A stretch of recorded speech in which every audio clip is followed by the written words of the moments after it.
Hello, I'm Keith Johnston, your host for Forrester's podcast, What It Means, where we explore the major changes in the market influencing executives' priorities. Today, we're joined by Vice President and Research Director James McQuivey and Vice President and Principal Analyst JP Gownder to discuss our 2022 Future of Work predictions. Welcome, guys. Thanks for coming. Thank you. Thank you. To say that it has been an exciting year for the Future of Work research team would be an understatement. The pandemic kicked in. It created some new trends, accelerated others that existed. But what's so interesting about this is that for the future of work, the term, it was just an idea for some. Now it's mainstream. Everybody seems to understand that the future of work is more than automation and AI. And we also have some trends in just our culture and the society and what work means. So to set the tone here, guys, somebody first explain the future of work, and then let's just kick into some of the things that are actually making this real for everyone. Yeah, I'll jump in. This is James on the future of work picture. So I'm an old guy now, I guess, so I can look back in the past. I had in grad school, I worked with a professor who talked all the time about telework. Telework was going to be the future. And this is the late 80s, early 90s that he was specializing in this. His name was Rolf Wiegand, outstanding researcher, way ahead of his time. And he had to wrestle with all of these issues. What technologies would be needed to make this happen? What cultural changes would need to happen? He talked a lot about the flat organization as being one of the things that might occur in a telework society.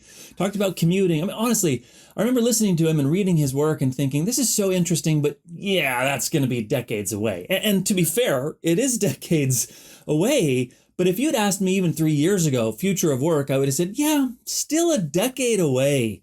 And now we're sitting in the middle of it, thanks to this awful pandemic. We are seeing all of the things that Rolf talked about in the 80s and 90s, but much more mature, much more realistic, even compared to what people talked about the future of work being when Yahoo and IBM talked about having a remote first workforce, and they didn't succeed. And so a lot of people say, yeah, that future's never coming. That future is here. The future of work is here.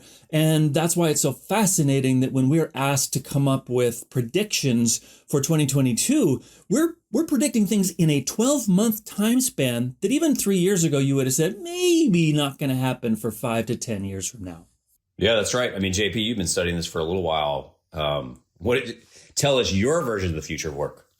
Yeah, I mean, I think the key thing for people to know is that the future of work is triggered by a whole variety of shocks that we've written about. We set this table early last year. We're still very confident that these shocks are impacting how we do it. They're just accelerating. And it is a world of more continuous change. So everything from systemic risk events like the pandemic to robots and automation, which are a part of this picture, to the downpour of data that we have around our employees and employee power, their ability to go on Glassdoor and give you a review, speak to people on social media.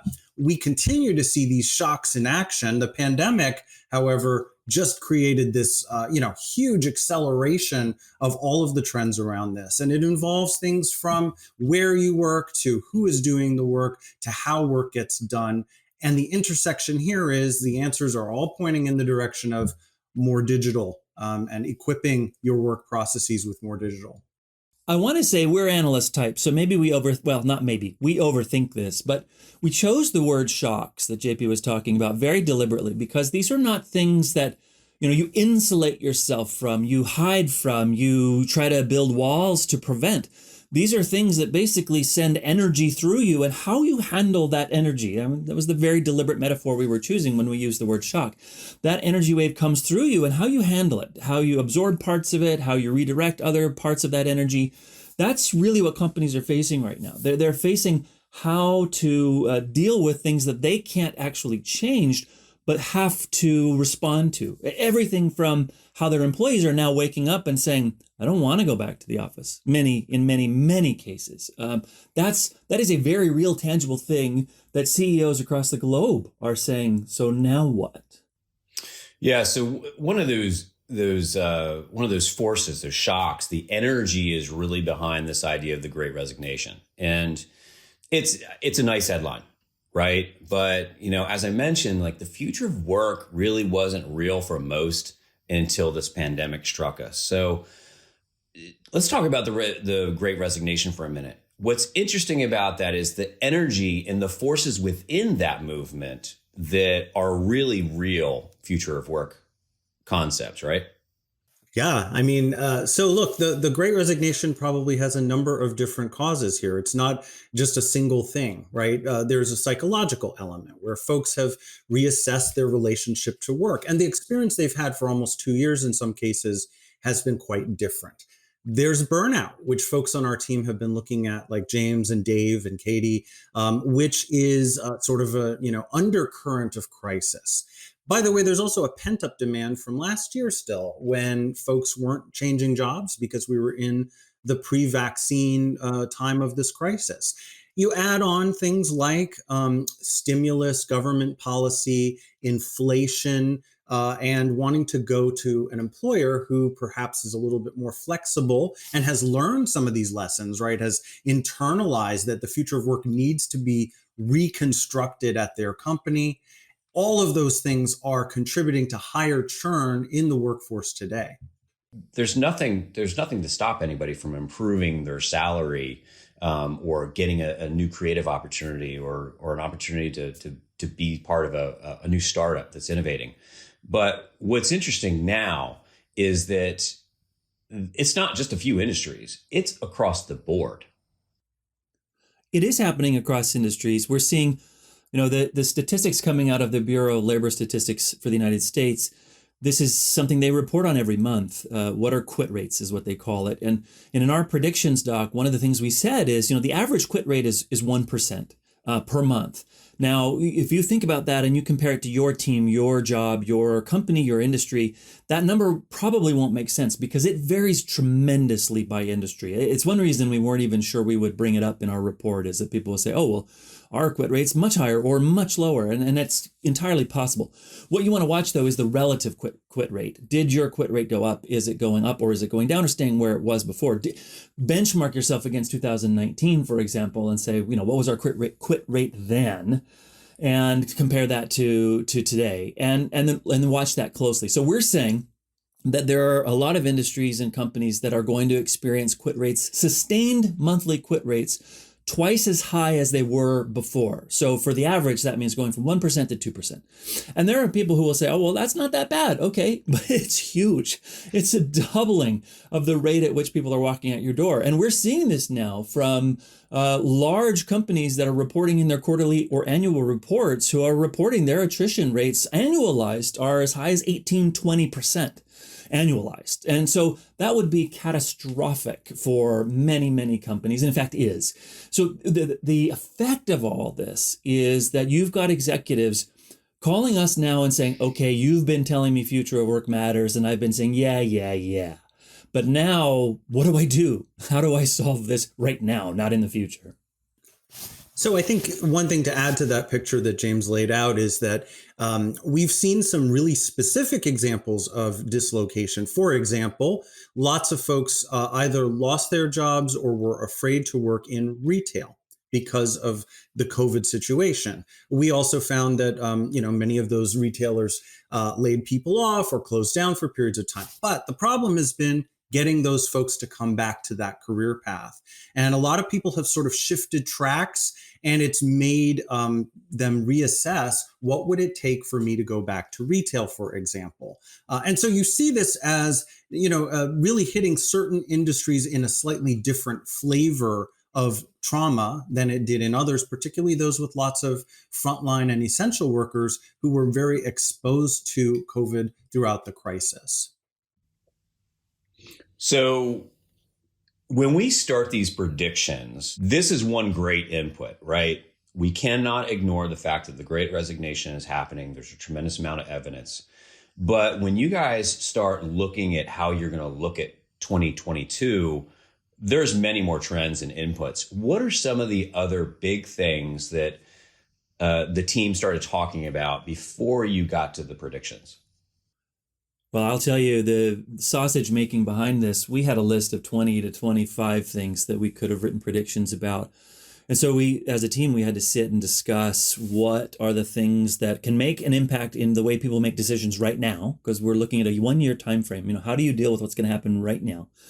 But behind it all, there's some things we left on the table that at least informed our thinking on how we articulated the predictions, but I still feel really sad that we're not able to make concrete predictions about. So I'll bring some of them up here. One of them is that the role of leadership, this has been one of the biggest problems in the future of work for as long as we've been studying it and everyone else has been, going back to Rolf Wiegand, as I mentioned in the beginning, that you've got middle managers who are left holding the bag on a lot of this stuff. And that's what's happening all throughout the pandemic. It's been happening now as companies are making their back to office policies. The executives get really comfortable with what they think needs to happen. And then they say, here's our policy. Okay, middle management, go make this happen. And middle management can see, like on paragraph 1 of the policy, we're going to need to make exceptions here. There will be problems with this policy. I know people for whom this doesn't work or won't work, or roles in the organization where it's just not going to apply.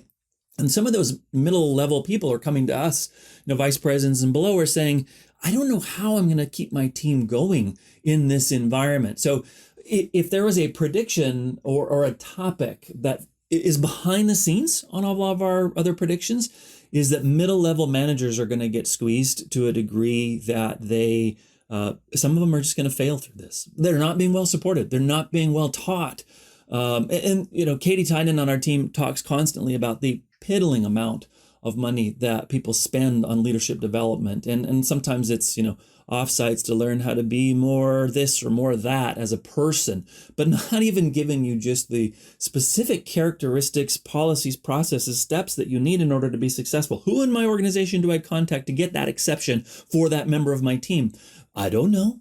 And that just that level of support for middle leaders in the organization is going to, in my opinion, determine whether or not people fulfill the dark predictions we've made or are able to avoid them and fulfill the positive predictions we've made. Yeah, so this is fascinating. So this is really at the heart of this year's predictions, that the future of work is not really a future, it's now. And what we're looking at 2022 is probably some of the predictions that are really a second chance for leaders, because the pandemic happened and we had to get into the future of work really fast. But now we're going into a place where we're starting to make predictions of the way the future of work course is going to be set from here on out. So let's get into it. You talked about, the lack of budget in EX. You talked about the leadership struggling. What's the first prediction that we made? Well, the first thing to point out is we talk about EX, employee experience at Forrester, as if everyone cares about it and believes in it and knows they need to do a good job with it. Only 48% of companies in the United States have an employee experience or EX program. And even the ones that they have, it's mostly just year-end, sentiment surveys and exit interviews. That's the number 2 thing that people tell us in surveys from HR that they do as part of their EX is exit interviews. If that's the second most common thing that people are doing as part of employee experience, then can we really call that employee experience? I'm not sure we should. So what we're saying and what we're hearing as these executives I mentioned are coming to us and saying, what do we do now? We're saying, well, if you don't have EX, you got to spin it up. And we've got great, research and suggestions led by Dave Broder-Johnson on our team who tells you how to do that. So good. But that is going to take money. It means budgets are going to have to go up. And one of the issues that's going to happen here is, where does that budget sit? Is it an HR budget? We think by and large, that's where people are going to default, is they'll say, okay, this is now going to be a big function of HR. So HR, if you don't see this coming already, or if you haven't been advocating for it, which hopefully you have been, now's your chance. Now's your chance to step up and say, I am a strategic part of the organization, not just a driver of compliance. But that implies a big culture change inside of HR as well. So everybody's got to change to make this work. Yeah, we could spend a lot of time of who owns employee experience within the organization. I know you guys debate this all the time, but I'm interested. JP, where's the money actually going to go when we do get more investment in employee experience? It's going to go to a couple things. One of them is going to be recognition programs, which are typically only about 1% of the budget today or less at most companies. And that could move up to as high as 2%. We know, again, from David Broder Johnson's research that recognition, feeling seen, feeling valued, this is a huge psychological So driver. we're not just talking about money or, bonuses or anything. It's something different, right?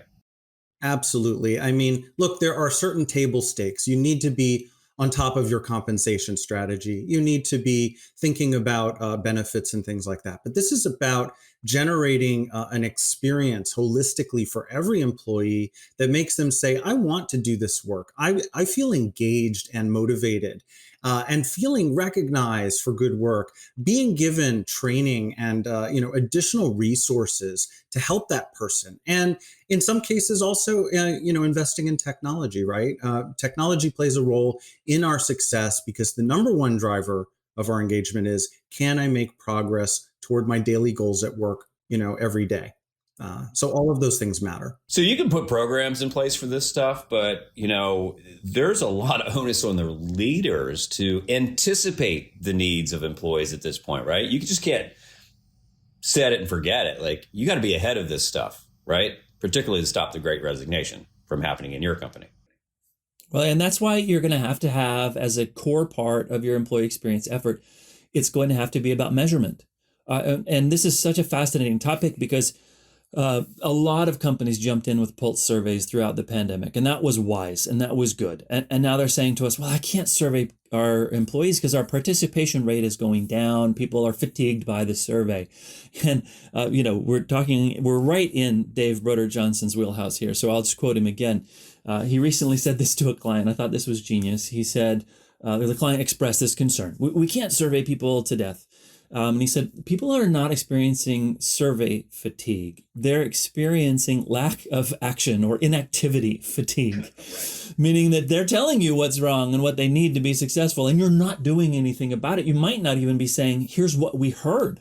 The transparency and empathy that leaders have when they turn around and say, here's what we heard in our survey and here's what we're going to do about it. That takes courage as leaders to do that. A lot of organizations aren't doing it. They're just saying, thank you so much for the input. Isn't this a great place to work? So yeah, of course, next time you turn around and say, we need your input, they're not going to take that survey. So that probably is the direct driver for one of your predictions, which you said 1/3 of companies will fail at anywhere work, and it won't be the virus's fault. You mentioned measurement. What else is there? Why is 1/3 of all the companies going to fail? Well, they're going to fail because they are thinking about anywhere work without making any changes in how they design their meetings, design their job roles, figure out how to make experiences work. So look, doing hybrid is harder than doing full-time remote, where everybody's on a flat playing field. Everybody's, working from home. And it's harder than what we had in 2019 before the crisis. In 2019, it was perfectly acceptable for someone to be sort of a third wheel, if you will, a second-class citizen, if they weren't in the room with you. This return to office, this hybrid work is going to be a style that's very dynamic. You're going to have people congregating in offices. You're going to have people, however, who are always remote as well. And it will be a cyclical thing. You may be in the office today. Tomorrow, you'll be the remote person. But the problem is, if you just revert back to everything that happened in 2019 without changing your approach, you're going to fail. Right? You're not going to have a great experience. And then you're probably going to blame it on the fact that hybrid, was the problem. When the problem was you didn't put in place the norms of behavior, the culture, and the technology to make sure that everyone felt like they were an equal and engaged participant in all of these interactions. Yeah, JP's being modest here, but he and Dave just recently wrote a report about how to make hybrid work. And we have more research that JP's leading on some of these questions, because the worst possible scenario is that the executive team gets dragged kicking and screaming into some kind of hybrid configuration and then turns around, 6, 9, 12 months from now and says, oh, I told you it wasn't going to work. People are complaining about this or that or that. And the answer might be, well, you did it wrong. The answer is also, by the way, hybrid is hard. But that was already known, we believe. So we're trying to make sure companies understand that failing at anywhere work doesn't mean anywhere work failed you. You may have failed it, but that's another reason why you have to be talking to your employees, getting their input. What is working, what isn't? Are you being resourced? And are we giving you the right tools? When we say things like, hey, we need to be in the office to brainstorm, but half of the people that you've hired during the pandemic don't even work close to the office anymore. What are you saying to them about their ability to contribute to your brainstorm at the end of the year? Those unintentional statements that we hear all the time, where it's, oh, well, we have to get together to do X, but you've already configured your teams in such a way that you can't get together to reliably do X. So how do you say, what tools do we need to substitute for the way we used to do things, to augment many of those tools? I mean, everyone says, we've got Teams, we've got WebEx, we've got Zoom, we're covered. But all we're doing is replicating the experience of sitting around a table together, and not super well at that. So there's a lot of change that needs to happen. And I personally, this is going back to, a lot of our customer experience work over the years here at Forrester. We've told CEOs, go try to buy your own product, try to book your own flight, try to reserve hotels, stays in your hotel. These are things that CEOs don't do. We're telling CEOs, go try to do an expense report. Go try to to set up a meeting, to establish a virtual whiteboard. Try these things yourself. And when you find that you can't do them well, say, all right, how do we empathetically support our employees to overcome this obstacle that I finally discovered? That's great advice, because, to be clear, we are not saying in our research or giving advice that you just flip a switch and you can do anywhere work, right? It's a choice. And even our own company, look at Forrester. We decided to be the anywhere work, best anywhere work, firm we could be. But we had to do some things, right? I mean, because you're looking at employees, and there's a level of personal accountability. There's a culture that has to be in place. It's not right for everybody. Yeah, our forecast, just so we're clear, is that only 10% of companies will choose fully remote. 30% of companies will choose mostly back to the office, and that the big bulk in the middle, 60%, will choose some kind of hybrid solution. And hybrid can mean anything from 2 days at home a week to 4 days at home a week. So there's a lot of variety in there. Interestingly, and this is something we actually haven't published yet, I'll just sneak it out to this group here. We have done a survey recently about 700 HR leaders, and we've asked them what direction they see their company leaning. And it's not breaking out the way we forecast, but it is more interesting, meaning we've got about 15% of companies saying they're thinking of going fully remote. Now, they haven't baked the plan yet, so who knows where that will land. But we thought 10% might be a stretch, and we're already hearing that it's going to be bigger than that. And I think it's partly because people are terrified by this hybrid work stuff that they know is going to be hard. They're hearing that it's hard, and they're thinking, let's just stay remote and avoid that. Now, I'm not sure that's the right decision either. Because doing that because you're afraid to tackle the complexity of hybrid, does that show that your organization is culturally ready to be vibrant and really look for the solutions that are right for the future? Or does it say that, this is our new normal just because we're told it's our new normal and we're going to keep doing it? And of course, many companies don't have that option anyway, because they have a lot of frontline workers who never necessarily worked from home throughout the entirety of this crisis, often at personal risk. I think that, conversations we're having, as James suggested, are very much across a spectrum of different kinds of situations. There's no one size fits all. But what we are learning is that there are things that you can do to try to maximize your success with, say, hybrid. For example, we tend to have, during the pandemic period, a lot of meeting creep, because people wanted to feel connected. So they scheduled lots and lots of meetings, and people are kind of burned out from too many meetings. So setting a high bar for those meetings, understanding exactly when a meeting is necessary, moving some of your collaboration to more asynchronous tools like Slack or Teams. And when you're actually having these meetings partly in the office, partly remote, the person who called that meeting and is running that meeting has a responsibility to make sure that the people who are remote are not falling into second-class citizen. If you have a camera that is poised right on that whiteboard, go ahead and use it, or use a digital whiteboard. If you don't, let's try to keep this meeting in a scenario where everyone can participate effectively. That's really simple advice. It's also very uncommon and very hard to do. So, guys, I want to take a step back on one of the predictions you made. One of the challenges with all the changes in the dynamic around work is as simple as, how do you compensate your employees? Which it turns out is not all that simple, right? In your predictions, you said that 100% of companies will get compensation wrong. Tell me about that one. That was one of my favorite predictions, because as we were trying to put a number on that one, we said, look, everybody we're talking to is telling us they are already getting it wrong. So we might as well start from that assumption that you're going to get it wrong, and then figure out how to heal it from there. And it's because it's happening essentially everywhere. It's not just things like, oh no, so-and-so can work from their basement and work for Facebook in another state or country, which is true. And so we've got to figure out how to compensate that person, or that person who used to live in our expensive locale next to headquarters has moved to Montana, so we could maybe pay them less. I mean, those are early things that we were writing about. JP has a couple of pieces he's written about those kinds of compensation questions, but those apply to a really small percent of the people that we're really talking about. There's also inflation that's happening, and we don't know where it's going to land. Of course, that's the nature of inflation. And it's happening, as JP already mentioned, in a context of, well, how do I get rewarded and recognized? And what's the role of finances in that question in a world of inflation? So we're essentially saying to companies, by throwing out the 100% number, is you are going to make some mistakes along the way.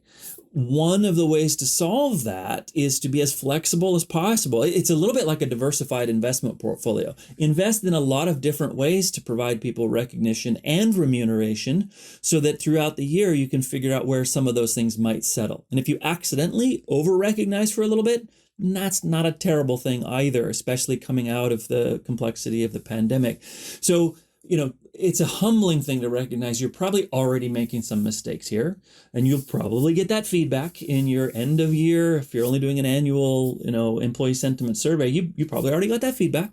So look at it. It doesn't mean everybody's perceptions are correct, because of course people are hearing about grass being very, very green on the other side over there. From friends or in the media. So just because people have feedback doesn't mean you immediately have to adjust compensation either. But be listening carefully and be ready to have as many possible ways to help people feel like they're going to be recognized and remunerated for their work. Yeah, I would say that the location-based thing is mostly a high-end knowledge worker problem. Inflation affects everyone. And in fact, at the lower end of the wage scale, there's a lot of movement as well. Companies are trying to determine, can they meet or exceed $15 an hour, which is only an official minimum wage in a couple of places in the United States. Nevertheless, the talent shortage is not just, I can't hire a data scientist. It's, I can't hire retail. I can't hire someone to be a barista, in a coffee shop. And so wages are actually turning out to be a very big issue on that end of the scale, with a lot of employee power, very vigorous conversations on places like Reddit about the nature of work and how you should be compensated. It really does, JP, span all of these different, from the high end to what you might call a low end. I mean, we're having Bank of America say their minimum, their floor wage is going to be $20 an hour, regardless of what kind of role that they have. We're seeing, companies like Amazon, of course, easy to criticize on some of these fronts, saying, oh, day one benefits and full benefits, and those benefits include things that other companies don't give their employees.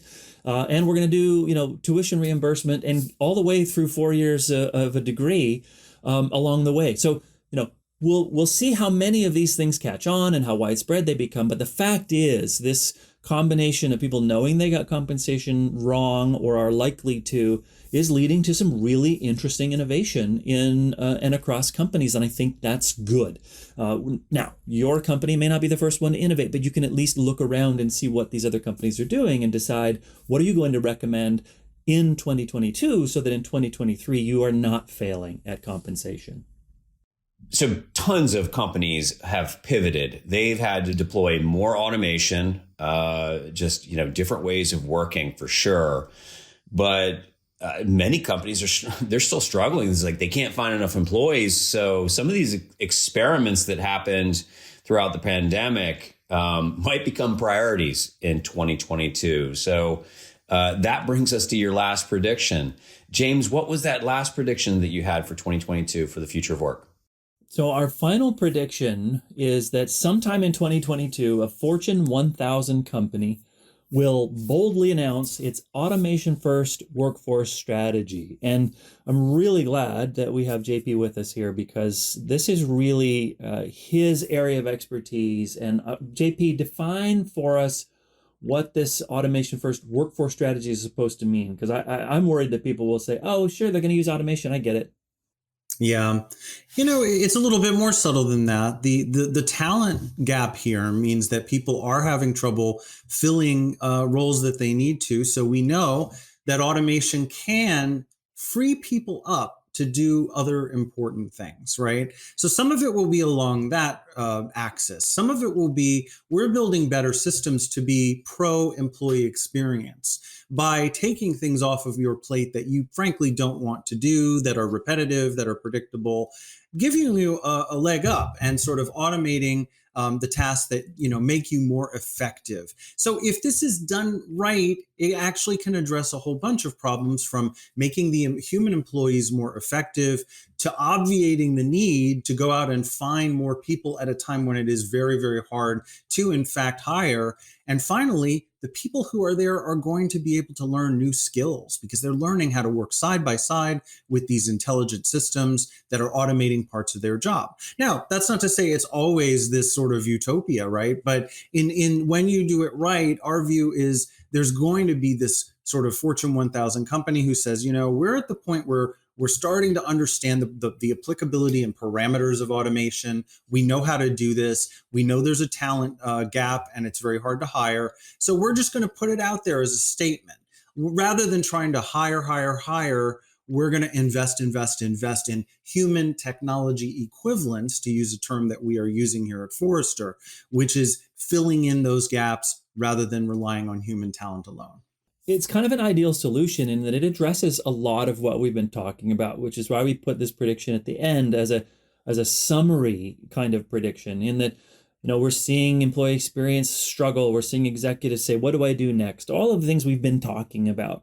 And in many, many cases, the answer is you will help your people and you will help your company improve through automation if you do the right investments, the right time, in the right way. And if you're a company that has already learned some of these things, you have a huge advantage now going into 2022. And that's where we're thinking a bold company could step forward and say, by the way, we're really good at this now because we've been doing it off and on for 10 years. And we now realize it's not only necessary, but valuable. It adds value to the day-to-day workings of our employees' lives and how they contribute to the workforce. So we think this is an important one. I will just say, though, this is happening in a context in which there are countries that are already seeing their labor pool shrink and perhaps not generate the kinds of people in the labor force that you might need anyway. And so you almost have to do this. JP, I want to throw it back to you because this is a part of a report you recently worked on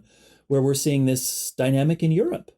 Yeah, our forecast partner, Michael O'Grady, did a great new forecast, should be published very soon, of the European labor market. And of course, Europe is in fact shrinking demographically. There will be too many retirees. The truth is, European companies have a very big opportunity, but also an obligation to really fill that gap by using automation investments. Guys, these were some great predictions. What you're predicting for 2022 is asking a whole lot of firms. How will executives, how will the CEOs out there listening to this podcast, how will they know what's working and what isn't coming out of 2022? I would start by making sure you're listening to your employees, your partners, your extended workforce, which is not only the people that you pay and employ, but contract workers, partners in your supply chain. listen and look for evidence that things are either improving or at least at a minimum staying the same in the face of significant obstacles. So what that implies is a much better approach to internal data utilization. Because I can say listening, and that might mean doing the surveys we talked about earlier, and it does, but it also means just essentially having clarity, day-to-day clarity on where are the flows of our intellectual property, of our people, of our workforce. What are those flows, and how could we remove obstacles to making those flows be more effective and more efficient? So there is we haven't really even mentioned it here, but there is a very large employee data analytics, workforce analytics component to how the future is going to unfold. And JP mentioned in the very, very beginning, because that's one of the shocks that we are saying is going to shape the future of work. But the question is, it will shape you, or can you shape it? Can you use that data in a more intelligent way so that you're making these kinds of decisions and able to see the effect of your decisions in as close to real time as possible so that you can tweak and adjust and show the organization that you are still as creative now as coming out of the pandemic people started to believe their organizations were. And that's the last point I'll leave with you, which is that in our surveys, we did surveys, but right before the pandemic, the middle of the pandemic, and then we just got another survey out of the field. We were in 6 countries. We'll be publishing that data. Thousands of people that we surveyed in the workforces of the United States, the UK, France, Germany, India, Australia. I probably missed one, but it's fascinating what we're seeing. Yes, people are beleaguered. People are tired, and they're experiencing burnout, which Jonathan Roberts on our team has been writing exquisite pieces about that are going to be published in a few weeks. But at the same time, their perception of the organization's flexibility, innovation capacity, and creativity has actually gone up. And believe me, we scoured the data like crazy to see whether or not that could be true or an artifact of some methodological decision we made. It appears to be solid. It's true. People now are looking at their organization and saying, yes, I'm tired, but we responded creatively. We seem to be better at innovation than we were. We're collaborating more regularly than we were before. This is your moment, executives. You've got people who believe you are more capable of all of this adaptive stuff we've been telling you need to do than they've ever been. So it's really an opportunity for you to honor what they believe about you and go make it happen. Fantastic stuff, guys. I appreciate it. Please keep the research coming. Sounds like we need more of it. Thank you. Thank you. Thank you. If you like what you heard today, subscribe to Forrester's What It Means podcast on iTunes, Google Podcasts, and Spotify, or your favorite podcast player. To continue the conversation, follow Forrester on Twitter, Instagram, and LinkedIn. Thanks for listening.